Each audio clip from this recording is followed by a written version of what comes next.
My doctor has not done it, or are you sending that to me? It's anonymous. I have no way of knowing whether they do it or not. Because that's what he asked me, because I kept telling him, I said, hey, they keep sending this to me, could you please do this? He said, well, I have done it, but... All right. How's everybody doing? Maybe so. Fantastic. I saw a thumbs up, and I saw somebody wake up, so that's good. Wiping off the drool and stuff. It was nice of education to give us that extra long lunch hour. I thought that was kind of nice of them. We're going to go ahead and call the EMS committee to order. For those of you that have looked at the agenda and have looked at the agenda for the meeting following this is going to be an abbreviated EMS committee meeting. We're going to go for an hour. And then at 2 o'clock, we're going to take the last 30 minutes of our meeting and the first 30 minutes of the cardiac committee meeting and hold a joint EMS, cardiac, and medical directors meeting for an agenda item that we need input from all three of those on regarding National Registry. So we will go ahead and get started. And Assistant Commissioner of Health, Kathy Perkins, is here with us today. Yay, Kathy. And she has asked to address the committee and the group. I came and talked to you guys last time early on in the whole EMS Medicare fraud issue that has been brought to the forefront, particularly in the Houston area, but it is a problem in other parts of the state. And I wanted to give you an update on what we've done so far and where we think our next steps are at this point, besides the work you guys are already doing on providing input into the rules as far as what you think might be good things to put into the rules. That's an important piece of your work and the stakeholders together to give us ideas, but we have already implemented a few things that we wanted to go ahead and tell you about. First off, I've seen some traffic that seems to indicate that people believe that CMS has implemented their moratorium. To our knowledge, they have not implemented their moratorium yet. I did sign a letter, I believe it was in December, for a number of counties that said that I did not think there would be an access to care issue in Texas for EMS if the moratorium was put on those counties. But I did put a caveat in the letter that if there was a need for a new 911 provider, which is very rare, it's very rare, but there are times we need one, particularly in a rural area, that I wanted that to be kind of a waiver from the moratorium. Well, we got a call recently from the person we've been working with CMS, and they've been continuing to crunch data, and their list of counties is changing because of the data they've been crunching. But they also clarified to me that when they implement the moratorium, because there has been discussion of a statewide moratorium also, there will be no exceptions for new 911 providers, and that is a problem from my perspective, okay? We don't get that many, but if we got a new one in a rural area, they've got to be able to bill Medicare and Medicaid. So that's a problem. We're still working with CMS on it, so I think that our recommendation to them, and hopefully that's what's going to happen, will be for it to be targeted toward the problematic counties. And they've been able to really crunch the numbers and target in on those problematic counties. Okay, so right now that's where we are on the moratorium issue. I do understand that there's some other stakeholder groups that are also providing input. CMS is also talking to the HHSC Medicaid director about the issue, who has talked to somebody at CMS and told them that they're not concerned if CMS puts the moratorium in place. So that's where we are at this point. They did talk to us about us doing a moratorium first. We clarified with them that we cannot stop licensing providers if they meet the requirements. So we can't do a moratorium, and in Texas, Medicaid follows Medicare. That's the way it works in our state. So it really is going to need to be CMS. And the problem is really there in the billings and allowing some of these charges to go through. So anyway, that's where we are. Any questions on the moratorium issue? Okay. We have done some things internally, and Maxie, if I miss anything, let me know, okay? We are requiring more contact with medical director when we do initial surveys, when we do an inspection. We want the medical director to be contacted. So we're doing some of those things. We're partnering with the city of Houston because that, Harris County is one of the highest problem areas right now. So we're partnering with the city of Houston to exchange information more quickly and to utilize where they may know something that's going on that we might not be aware of. So we're trying to partner with them too. The other thing that I did is I went and met with the medical board executive director, Mary Robinson. And I wanted to talk to her about the whole issue of medical directors, what we could put in our rules, what they would need to put in their rules, etc.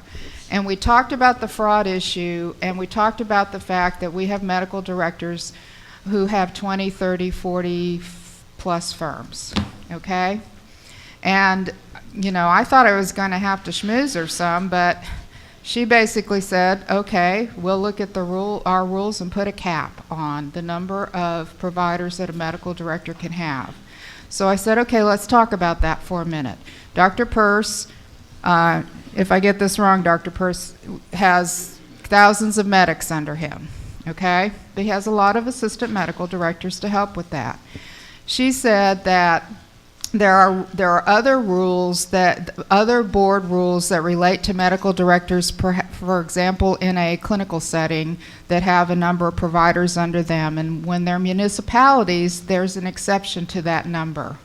And so she thinks that a rule under the medical board could be crafted. There's discussion of a cap. She was open to the concept of requiring the medical director course for an EMS medical director.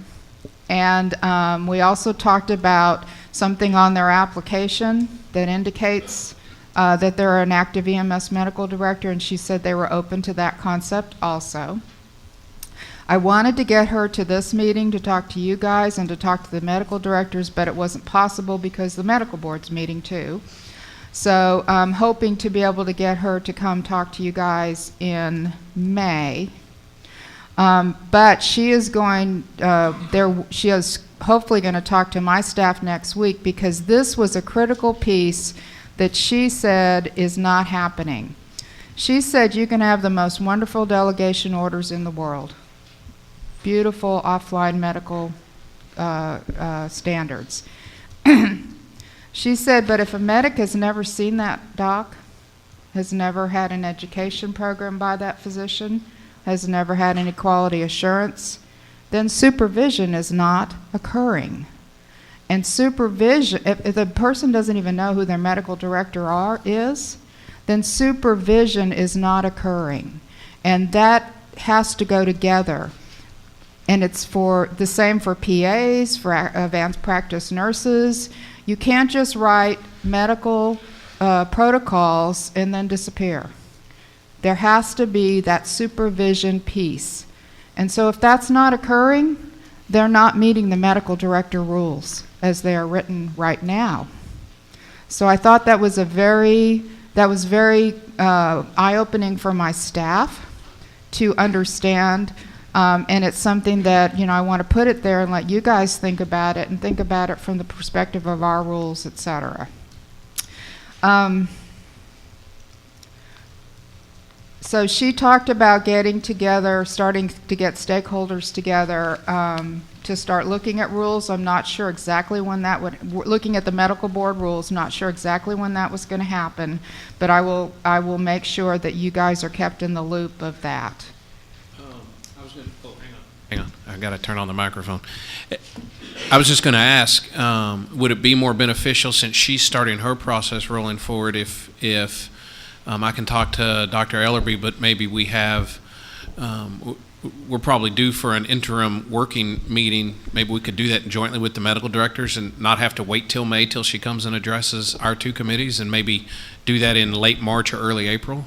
What I told her was that I will let her ask her about that. What I told her was that that I would follow back with her after this meeting to see the reaction. I'm going to the medical directors this afternoon, to see what the reaction was. Was it positive? Was it what? And then feed back to her, and then we would take it from there. So that I think I did suggest that actually as a possibility, a special stakeholder meeting, because I think TSEP is going to want to be involved, TMA may want to be involved. There was something else that was very interesting that I'm going to be talking to the medical directors about also. They have no EMS medical director consultants to the Texas Medical Board right now. That is the person that when there's any kind of a case or a complaint against an EMS medical director, they use peers. They don't have any. I've got a nice little one-pager that explains that process, and I'm going to pass that out at the Medical Directors Committee and eventually put that as a link up on our website too, get it to TSEP, get it to TMA. And the meeting I had was not just with Mary, but also the medical director of the board. It was a very good meeting. It's over the years there hasn't been that relationship that I would like, and I think we're starting on down that path. And her concern when you were talking about number of providers is the number of actually certified people they're supervising more so than the number of EMS transport providers or the number of EMS entities? It could be both. Okay. You could have a cap on people and or. Because there may be some medical directors that in some of these problem areas or folks who they state are medical directors and they've got 60 agencies and that may be 180 paramedics. Right. You know, so So or there- 180 medics. And y'all are going to have to kind of give her that kind of feedback, because we talked about cap on people, cap on number of providers. So it could be something that you would want to do both. Okay. There was something else. It was a very positive meeting. Maxie and Derek Jakovich went with me. We were very pleased. Any questions about that? Maxie, did I miss anything? Kathy, did she mention the annual renewal, putting that you are a medical director of the EMS system? Yes, they're willing to look at that. Okay. The other thing that I wanted to just kind of, this was something that was just provided to me yesterday. I do not have any handouts off it, but I want to just tell you about that it's going on and that you'll hear more about it coming. The medical director of, this is now the medical director of all of our mental health hospitals. Her name is Dr. Emily Becker. She works for Dr. Lakey directly. She has been compiling data on the use and deaths related to opiate use. We're talking legal opiate use now. We're not talking illegal drugs, okay? This is a graph. You're not going to be able to see it very well, but it'll eventually be up on our website. Opiate deaths, drug deaths have now passed motor vehicle crashes. That's just stunning to me. Opiate calls, you can't see it, but it's like a startling rise. Opiate calls to the poison control centers have just been steadily on the rise. She's also has charts that show fentanyl calls, hydrocodone. It's just astonishing, and it tracks almost exactly the increases in the number of prescriptions of these legal drugs that are going out there. Now, one of the things where I met Mary was that she was doing a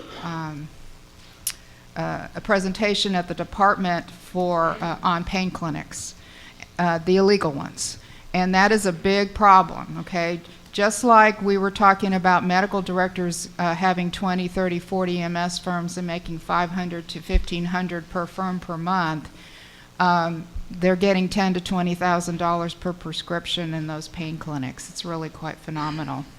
So we have a problem with illegal drugs that is becoming quite obvious. So what's going to happen, I think, is that they're looking at putting together a work group, and I said that I thought EMS medical directors and EMS needed to be at the table of that work group. Absolutely. Because we are also still seeing from our complaint and enforcement side, still a lot of drug diversion from EMS people. It sounds like the profit margins, but maybe we could direct some folks in Houston into the pharmacy business instead of the just okay. Brian's got that. Okay. All right, so that's what I had for you today. Alrighty. I didn't ask you about this because it just occurred to me while you were going through your report, but item number 4 on our agenda is to talk about these issues, both with the folks that are here in the room as well as a committee. Do you have time to, if we move to number 4 right now, do you have a few moments to sit? I mean, you don't necessarily have to participate, but if questions came up, having you here might be beneficial. Okay. We're going to go ahead and move to item number 4 then on our agenda, which is discussion about the increase in the number of ground EMS providers in metropolitan areas here in Texas. This came up after Commissioner Perkins met with us in November and brought up some of we talked about the article that was in the Houston Chronicle back in October, talking about the large number of transport providers that there are in Harris County and now the surrounding counties. And then some other things came up during that as well, that we're seeing that problem start to develop in some other large metropolitan areas in Texas, the Dallas-Fort Worth area, the San Antonio area.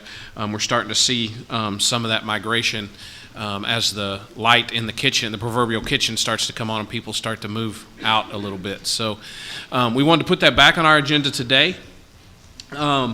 As you heard from Kathy, there's a lot of stakeholder groups out there that are doing different things or looking at different ideas about how to address this. And I know a couple of those involve moratoriums, either asking DSHS or more importantly asking CMS for those moratoriums, which may or may not, sounds like be a valid option depending on how they're constructed.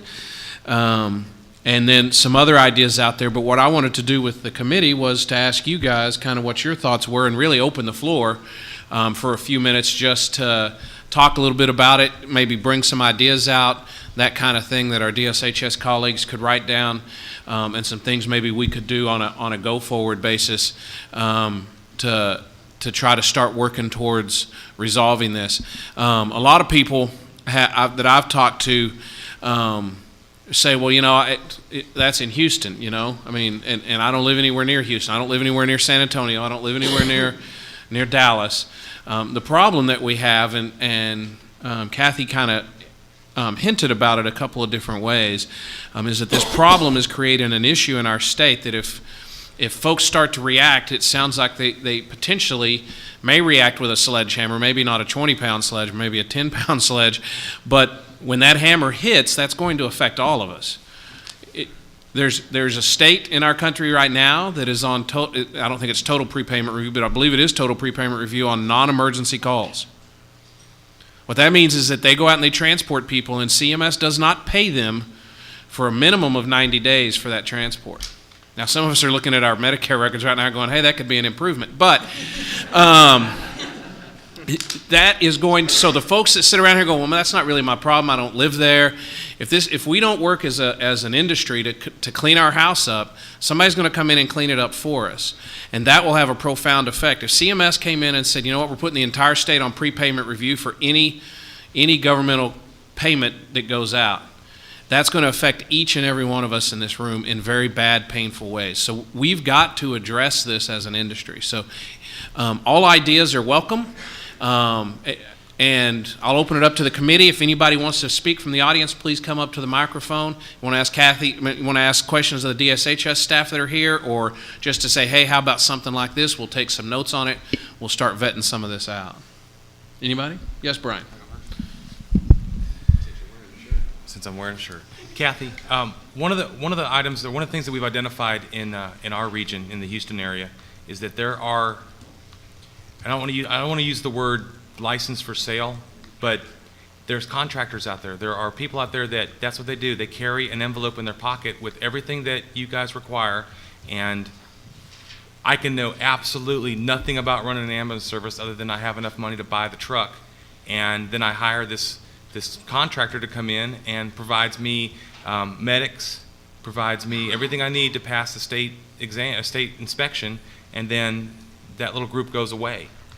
Is there something you can do to make sure that the people that are applying for new licenses, that the staff that they have is truly their staff and not just staff for hire, that they have training and they have a medical director that's involved? Is there something that we can do with what we have now, the tools you have in place now, to stop that? On my way here, I had a conversation with somebody who just finished doing that. We already. Thanks. We already check staff rosters and make sure, and against our certification rosters, so we do check that. Now, people can work for multiple firms. There's nothing that stops them from working for multiple firms. We've also heard about these consultants, and there's been some discussion about, is there a way to regulate them? I don't think so under our current law. I think we would have to have a change to the law. But you can't stop somebody from having staff and then changing staff, because that's something that happens all the time. If they are licensed staff and they're certified or licensed under our roster, that's what we look for. So basically, I can have 10 of my best friends, and since I happen to understand the rules, I could write up a little thing, I could write a whole document, and I could sell it to whoever I want to sell it to, and We don't regulate the consultants. We actually, in one of the EMS committee meetings, when we were looking at 157, we were approached by a consultant that's doing that business in Houston, asking if we could write rules to regulate those consultants. I'm like, that's a DSHS question, but I don't think they're legislatively enabled to do that. But maybe that's something we could talk about. Yeah, we have no authority to license them. When you talk about regulating, Yeah. setting standards, no matter what you call it, a certification, an approval, a license, that's what it is. It's all the same thing. I guess if we could prove, let me go back to your original question, if we could prove that those people were paid to have their name put on a roster and never intended to work in that, that would be fraud, I would think, in some ways. But we would have to be able to prove that. So that brings up something that I was told about last week, and some of you may have already heard this. And again, as a reputable provider of transport, there's things we can do about this. Can't necessarily stop it as a transport provider, but we can require our employees to notify us and those type of things like that. I mean, I work for a city. My employee has to notify me if they take a part-time job, just so that it's in our charter. But one of the things that has been reported to a number of agencies is that folks are approaching medics at ERs and offering them $100, $200, or $300 cash for their name and their provider number so that they can be on their working roster as an employee for a company that's about to come into existence. And these guys are seeing 2 or 3 Benjamins lay out in front of them, and all they got to do is give them their name. Is that if there is a way, if that is found out and that is a way for them to get in trouble, just getting that message out and allowing us to educate our employees that even though it may look like an easy $200 or $300, it may cost you your ticket, or at least get your name in the back of the magazine. That may help slow that down anyway. could you at least look at the payroll records? Can you at least look at the payroll records of the new service? So in other words, so they give us a roster, we verify that there are actually certified. Okay, so we see we have a roster, because we don't just look to see if they're certified, we also look to see their ALS, so they better have enough people in order to run 24/7 ALS or MICU, so we look at that, and then we bring the protocols together with that, okay? So we don't just look at the roster, we also try to bring it all together in as the picture, can they actually provide 24/7 ALS, okay?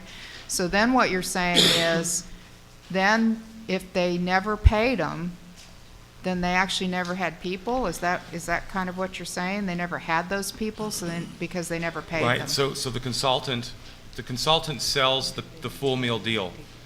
You come in, you hire the consultant shows up with all the paperwork filled out already, with the protocols, medics, EMTs, the whole 9 yards. When the inspection happens, they provide those people to show up for that inspection. Then the medics that showed up for the inspection go away, and then that service is now licensed and doesn't have anybody working for them, and they have 3 or 4 services under one owner, and then they start moving. Then they start playing the shell game, which is what you guys are chasing. Yeah, so let us think this through a little bit, because from my perspective, if they gave us a roster And that roster showed us that they had the resources, and we based our license, approval of the license, that they had the resources they said they had. And then we find out they'd never had 20 people, they had 2 EMTs or something like that. Then we could do something, okay? See, so the Or if we could rostering. if we could prove that they never really, that roster was bogus. So the rostering. So I went and looked at. I did some research for this meeting. I went and looked at my service and our what's on the internet, what's on the licensure. There's medics on there that haven't worked for me for 10 years, and I will tell you that every time we relicense, I give you a new list, and what happens is that it's not coming off. And then if I'm going to provide you, if I'm going to do this, I'm going to be the consultant. All I have to do is go to the internet, go to your website, go to our website, go in there and pull a bunch of names off there. I get the medics' names, their certification level, and their number, and I can provide you a roster that fast. Okay. Yeah. All right, so let us think through that, because this is it's interesting because we go by, do you have the people you say, so then it would be a look back to see if those were truly they're truly the roster of their medics, or simply a list to get their license. I mean, that could be as simple as just, maybe they haven't worked yet because the service is not up, but they have to have some sort of payroll record for them. They have to have them built into some sort of payroll system. So if I'm starting a new service and I'm rostering 20 medics, I'm going to have them in some sort of payroll system, because the day you give me my license, I'm ready to go to work. And there's something else that we do a little differently in healthcare facilities, and it's something to think about, but there are pros and cons, okay? In healthcare facilities, they apply. If the application is complete, they get their license. But then we do an unannounced inspection, correct, Derek? Unannounced. Sometime after they've notified us that they've had patients. And when we go, they have to have patients. Now, that's a little different than EMS, okay? So they've already taken care of patients, so we can look at records. We can look, do you see what I'm saying? Yeah. Whereas with EMS, and there's reasons why you want to make sure the protocols are in place, you want to make, there's some reasons why we're doing it the way we're doing it, but I just want to put out to you that that's something that we do a little differently on the health facility side, to show that they've already taken care of patients, and then we can look and see. Well, and that may be helping address what Brian was talking about. It'd be easier to get the license then, guys, because... So there's maybe some other ideas coming forward on that, but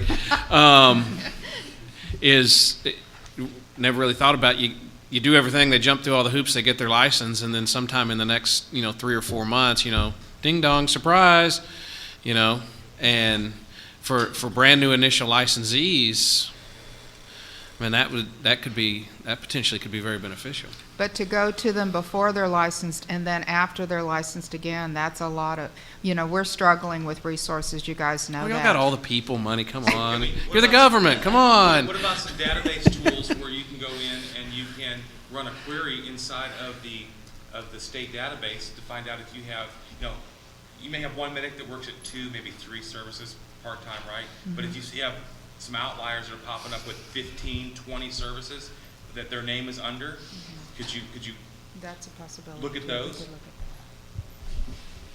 at Wouldn't they show up in that open search if they were listed with those customers? That is a question. I mean, Brian's right. I know in various times in the 10 years since I moved back from God's Waiting Room that there's been some issues with that database where maybe things weren't updated as well. But if somebody turns it, so if I turn in a roster and I've got 5 new names, do those new names get associated with my service? Because I've gone and looked at a few people and I've seen that their names are associated with the current service after their relicense. That may also be something, just to enlist some allies in this fight, is a lot of us are on there anyway checking certifications and did their new one come in, and periodically running through your employees and seeing if they're still listed as working for you. It might be, are they working for, Cool Guy Ambulance Incorporated, some agency you've never heard of. and it's just a database. So I mean, it could be as simple as you send out to every EMS agency and say, in this format, in this Excel spreadsheet format, I need you to give me all the medics that are working for you right now, and then you just import those in, and then we could clean up the database, and then we'd have a clean database. If a dirty or a database that's messed up is Time and money.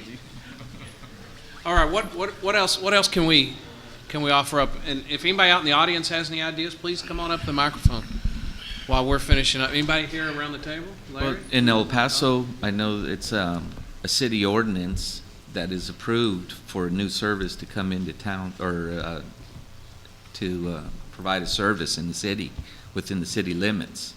And so they have to show justification as to why another service would have to, would need to be approved for the city. And that was actually something I think, Lon, you brought up last time, and that's actually another good thing. And I think that needs to be done as a group of stakeholders. But I do think there's some value in cities taking ownership of some of their issues and attempting to pass some ordinances to control that. There's a number of avenues that are available to municipalities to do that. The concern gets into the large urban areas, though, like Houston, San Antonio, and Dallas. Is Ricky Reeves, I know he's out there somewhere, but he lives in Louisville. They're trying to pass an ordinance. Well, he's one of, I don't know what, 70 suburbs around Dallas and Fort Worth. If you got 70 ordinances, the folks that you really rely upon when the airplane crashes or the bus rolls over, they're not going to be able to operate because they're not going to be able to meet the needs of 70 different ordinances that are all structured differently. So we need to, I think there's a need to try to provide structure to that so that we limit the bad at the same time and it may inconvenience some of the legitimate providers, but it's not going to run them out of the mark. It's not going to make it impossible for them to operate, if that makes sense. If I'm not mistaken, I believe Boston has a similar type of ordinance as far as showing justification for new service.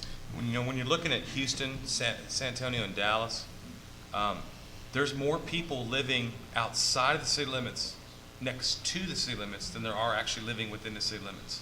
So, I mean, the population within 50, 100 miles outside of that is huge compared to what actually lives in the city, in the actual city itself. So, and it's just the opposite on the western side. right. And so, and when you get into smaller cities, it's different. People come and live inside. So that's part of our problem out there. In the greater, I'm sorry, either way, go ahead. I'd say with Dallas, we're like El Paso, we do have an ordinance. Louisville's passing one. Oddly enough, a couple of the suburbs, their ordinance references us, that they have to meet our requirements to get approved in that city. But the thing, what you were talking about 3 or 4 months later, the only problem with that is it may take 3 months to actually get approved in Dallas. So they may not have their employees on payroll until they actually get approved to operate by us. So that's going to kind of draw out that timeline. The other thing is, you talked about being an inconvenience to the legitimate providers, but I know in Dallas that I've got 2 or 3 top-notch private services that they're actually working with me, and they're helping me to tighten up the ordinance and get the information on some of these illegitimate ones, because it hurts them. Mm-hmm. So, you actually can form a really good partnership, and I've been able to do that with several of the providers and our in the Dallas area. In El Paso also are like that also. They'll, want to know why this company's coming in. That's actually a good model in Dallas. In the Houston area, what's happening, individual cities are all passing distinctly different ordinances from one another. And now for the legitimate guys, they have to jump through hoops for every single city. And it's become a full-time job for people just to keep up with the regulations within cities. We actually had a pretty decent provider get stopped and got into a little bit of a hassle a few years ago, made some press, because they were in a city with a fairly new ordinance, and here we are going through these problems. So if the cities could just yield to the big brother in the region, or if we could put it on a county level with legislation, that might solve part of the problem. Yes, sir. I just wanted to comment that some of the same scrutinies you talked about with searching the database for medics should probably also be applied for the medical direction side. Those medical directors that have 10, 15, 20, 25 services should probably pop up as outliers as well. And I think helping the medical directors and the BME try to rein that signature in would probably be a big boon to that. We actually provided that to the medical board when we went to meet with them, so they could see all the medical directors that were listed for multiple firms. We gave them that list. What else? Anything else? You may want to back a pickup outside. We'll just all load up, drive down to Houston, and start busting some skulls. I mean, Come on. And one thing that I didn't say is that we will be doing increased inspections in the Houston area, but of course, unannounced. yeah. And in November, y'all talked about, I can't remember the words, but basically getting meaner in the enforcement process once you find violations as well. And I'm assuming that's still in process as well. Something that we did to change to make things move a little quicker about a year and a half ago, 2 years ago, is that we're attaching in the NOV, we're just saying, see the inspection report attached, okay, instead of putting it all in words. And we're getting a lot more okay, I'll pay the fine. Because there's the inspection form and there's your signature saying, yes, I didn't have these things on my ambulance when you were there. So we're not having to do quite as many informals. So that piece is moving a little bit more quickly. We've also done some things within our criminal history reviews to move things a little bit faster. This is all, we had to do this because we just don't have the resources. And of course, we're going through the whole evaluation of my whole division and looking at everything that we do. Just a number, I'm having to put some background data that's going to be part of that report. We are up to 360,000 licensees that my division deals with in the state of Texas. 2 years ago, I had 950 FTEs. Today, I have 799. And of that 799, about 45 of them are currently vacant, and many of those vacancies are going to be going away. So in the Houston area, we have 2 inspectors right now.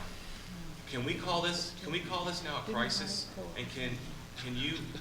We just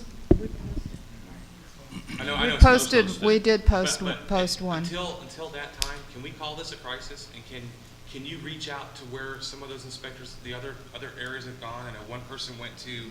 Can you bring them back for 6 months?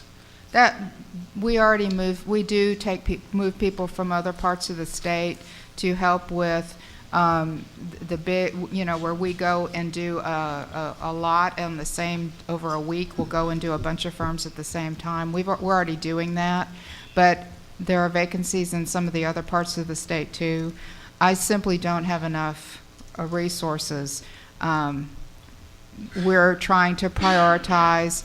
We will be making changes, and we're not going to investigate low-risk complaints anymore. We're not going to be able to do it. We're going to have to concentrate on potential and real patient harm complaints, and routine inspections, except for probably these areas where the fraud is occurring, are going to go down, not up. I do have one question. It sounds like what we're talking about is really the non-911 transfer services. Mostly, and I know this yes. was mentioned once in the past, but would there be any benefit to looking at for the long-term cure to separating them into a different licensure so that they can be regulated targeting their issues?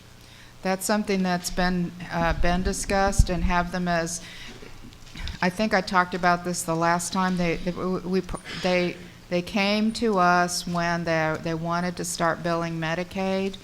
Medicaid required a license. It didn't say they had to have an EMS license, but they wanted a license, and there was an agreement in the early 90s or I don't remember exactly when it was, to allow them to get a license as an EMS provider. And that, if we could go back now, that's not what we should have done at that time, okay? We should have said to that group, go downtown and get a license, get a new piece of legislation with what kind of license you're going to be, okay? They're not EMS providers, okay? EMS providers take care, 911 providers, emergency transports, et cetera. That's what an EMS provider is, okay?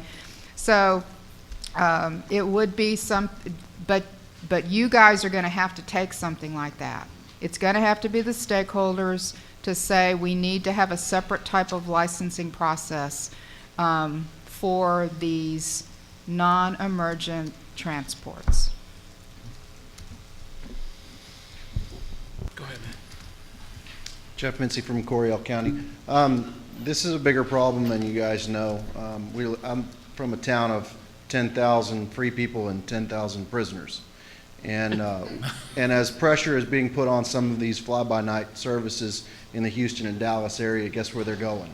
They're going to the prisons. And they're going to the prisons in the small towns out in the middle of nowhere. I've had 2 fly-by-night services come in and set up shop in my town of 10,000 people. And I can tell you what worked. What didn't work was going to the city. Went to the city, said we need an ordinance. Well, the city council didn't want to prohibit business. So what we did is we watched these guys, and when sure enough they brought in patients to the emergency room that weren't getting care, or when something bad happened out at their station and they had to call us to come and save them, then I called Brad. And when they got the complaints about specific events, both of these guys packed up shop and they left town. I think part of the onus for watching these guys is going to be on us. For how many years have we been afraid to pick up the phone and call the compliance guys? Oh, they're the bad guys. No, they're not. They're our partners, and we need to get them involved when we see this bad stuff happening, instead of driving down the road and our medics going, oh, there's nothing we can do. This is just the way it is. We need to be willing to step up and make that phone call and say, hey, this is what's happening. I need you guys to deal with it. I think there's also a component there where we need to reach out in the racks to the hospitals, to those emergency rooms, when they get a patient from any EMS, but especially those types of EMSs, and patient care is not what it should be. There needs to be a process, be a QI process within the rack. And when we see those issues, I mean, we're not going to cry wolf every time we see a little minor, lack of care, or maybe care wasn't perfect going into hospital.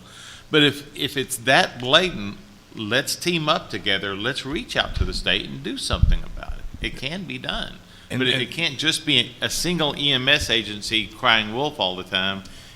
Those patients are going somewhere. The receiving facility needs to step up as well. The other thing that we talked to the medical board about, and this is happening in the pain clinic issue too, is when the doc doesn't get paid, then they say, well, I'm not your medical director anymore. And then when the person, they come back and they pay them and they pay their back pay too, then they say, I'm your medical director again, and my medical direction extended back to the date that I said I wasn't your medical director. Now and if the medical board can prove that, they can lose their license over that, okay? But we hear that people hear about those things, are hearing that, and they know, particularly in the Houston area, when somebody's medical director has said, I'm not going to do it. Well, we got to hear about that, and we're not. Sometimes we're hearing about it, but I think there's more opportunity for us to hear about that, and we'll make a referral. Or you can call the medical board. It doesn't matter if you want to go directly to them, but or if you want to come to us, and we'll make a referral to the medical board. Anything else on this? Anything else from the audience on this topic? I think we've got a lot of good ideas, and I really like the ones of us all being hyper-vigilant and talking about what we're seeing and getting our other stakeholders in our regions, our racks. That was really good. A lot of us are thinking the big cities, but it's happening everywhere. And if we don't quickly start addressing this as an industry, like I said before, it's going to be addressed for us. And I don't know if any of the ideas we've come up with will have great success, but I do know if somebody else outside of this room attempts to address this for us, none of us are going to like that result. So we've got to get involved. We've got to show that we're trying to make progress, and we've got to meet with these folks when they think they have an idea, and communicate and not be afraid to turn in the guys that are out there doing it wrong, because it will impact every one of us. All right, Kathy, thank you so much. I appreciate you staying around and participating. I think that was hugely beneficial. So, all righty. We're going to back up. Item number 1 on our agenda is to talk about Chapter 157 and recommended changes and additions, and I know Jane and Maxie are working on those. Maxie said they were all on his desk and that he wasn't able to work on them because he was here. So I told him, you know, from about 9 o'clock tonight till 7 tomorrow, there's a lot of open hours there to get some work done. But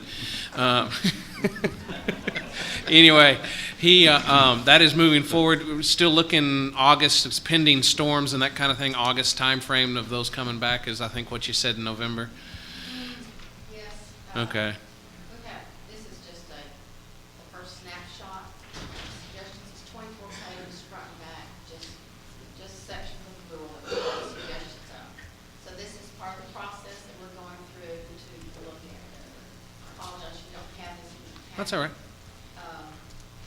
Once we get it a little bit cleaner, we'll put it out on the website so people can look at it. Cool. If they want Could to. you outline that? Pardon? Would you mind, just Oh, real and quick? can you grab the microphone too? I'm sorry. Would you just real quickly outline the process? I mean, don't give us dates, just give me the process. We're gonna get them back, and then what's gonna happen before we can say these are in play? Right, well, You don't have to be Okay. specific dates. I'm not gonna Okay. push you for that. All right, what we want to do is, now that we've got the suggestions in, then it's for the staff internally to work through these and double check against statutes to be sure that whatever the suggestions are do not exceed the statutes. That's part of our process to verify. Then we look to see if is this something, is this the direction that we can go in? For licensure is more of a ground floor. It's got to be able to fit everybody across the spectrum. With some of these things that are in designation type, that is a little higher level, so it might be a little stricter, more stringent. Some of the things that we, once we can do those things and figure out what we can incorporate and the suggestions, then we write that rule packet in the rule language. It goes through general counsel for their review, and then it will come back to this group. I'd like to see a joint meeting of all 10 committees to just do a stakeholder review. The whole smear. I figure that would probably take 2 days. If we did it at a quarterly meeting, we could just sit there and go through line by line and see what, if anybody has any angst with it, and address it then. Part of doing it in this manner is we take your suggestions and we're able, if we can't do it, if we identify that the state doesn't have the authority to do what is the suggestion is, then we can feed that back to you so that you know that we read it, we researched it. If it's something that we can do, then we can go that direction. So that's where we are right now. So do you think done, turnkey, complete, we're finished, end of 2013 or end of 2014? And I know I told you I wouldn't push you for a date. I'm sorry. But, you know, And there you go, wanting a date. I want it all now. You know, I don't know. I guess it depends on how good a job we do getting the packet back out Will and we at getting it least reviewed know with everybody. what we can do without having legislature changes before the next legislature, so that we could potentially make some of those requests before then? I hope so. If anybody drops and falls on the floor, y'all just let me know, okay?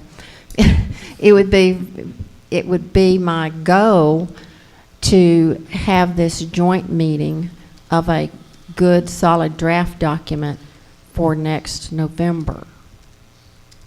Next November, it's November this year, right? November this year, November 12. Now, whether we can pull that together or not, I don't know. So it might be as late as February of 13 before we could do the joint meeting. So I'm not sure if we'll be able to get to that point. But I think we can at least identify what we cannot do based on the suggestions, because we don't have the authority to do those things. I think that would be the priority, to find out what that list is, get that back to us, and then concentrate on what you can do. At least we can Right. start thinking about what we can push towards legislation. Okay. All righty, thank you, ma'am. Item number 2 on our agenda is an EMSC update. Mr. Gilchrist? Now, I'm going to make this really Please. brief. First off, we have a survey out for the medical directors, the Texas EMS Medical Director Survey. It's for all 911, or medical directors for 911 agencies. We've identified about 324 of those, and so far we have, this is an online survey. We've sent out messages, email, and by mail, and so far we've got 66 responses back. So in the first week, I'm not too upset about that. You will continue to get those because they're anonymous surveys. I have no way to know whether you've completed it or not. So you'll be getting reminders periodically, and if you've done it, thank you so much. And if not, just please do so and bear with us, and we'll get this done. It will close actually on March 30th. This has to do with online medical direction and the medical director's thoughts on regionalized access or some sort of access to pediatric online medical direction, and also their current utilization, just different things like that to really give us a little bit clearer view of the medical direction out there as it is from the medical director's perspective. And it was actually in response to some of the feedback that we got from medical directors, from hospitals, from others that we talked to about this issue over the last year or so. We've purchased some equipment for ambulances based on information that we received from our previous surveys. We purchased some neonatal bag valve masks and some pediatric end-tidal CO2 detectors, and we'll probably be purchasing some more in the future. But I spoke with the RAC chairs last night in hopes that we could get their help in identifying those agencies in their area that needed them most. It really is as a way to kind of fill the gaps for those agencies that do not carry that equipment now, and we'd like to get that on board for them. And as we move forward in trying to make sure that everybody has those essential pieces of airway equipment if they need them. The other thing, just real quickly, the document, the 2009 document that came out from from all the alphabet soup, the ACEP and AAP and EMSC and a whole bunch of other folks, that the equipment on ambulances that we have recommended through various venues now that be listed as a resource document in our rules. That is up for review and revision right now, and they are taking public comment. And they've asked through NASIMSO, through EMSC, through various other organizations that we provide feedback to them on that document. And what we're really trying to do is work hard from the EMSC perspective, to make sure that we make those recommendations that were based on information that we received from talking to you guys on these committees and other stakeholders. I do have a short window of time. They sent out this information last week, and we've got through the NASIMSO side, we've got until the 17th to turn in recommendations, and from the EMSC side, I think until the 30th, but not much time, considering they also want documentation. But the things that we're looking at to change on that, and I would like to get feedback from this committee, not necessarily now, but and anyone in the audience, but any feedback that you might want to give, you can send to me through my email. But some of the things that we're looking at that I know that we'd talked about, things both from a practical standpoint, and because so many of the surgeons and the orthopedic docs and the trauma folks that we've talked to have suggested this, is the pediatric traction splint, for instance, is listed as an essential item on that list. And we think that that should, if not removed, simply because we don't have really enough documentation to do that, most of the surgeons are saying, please don't put those things on those kids.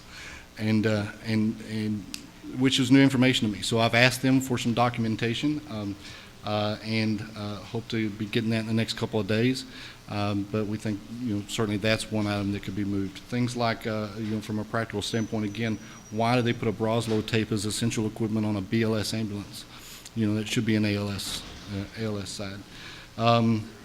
From the airway standpoint, the ALS airway equipment, we really, agree that especially for kids, there's enough documentation out there that this is really a choice that needs to be made locally, whether or not you have that, and that equipment should not be listed as essential equipment, because elsewhere around the country, people are carrying that equipment and they're not using it because their medical directors are not comfortable. They don't use it. They don't do intubations often enough to be comfortable with doing that, or they just, based on the literature that's out there, they're saying we're not going to intubate kids, and we don't need to. So we're suggesting that the advanced airway be moved into the optional category for that reason.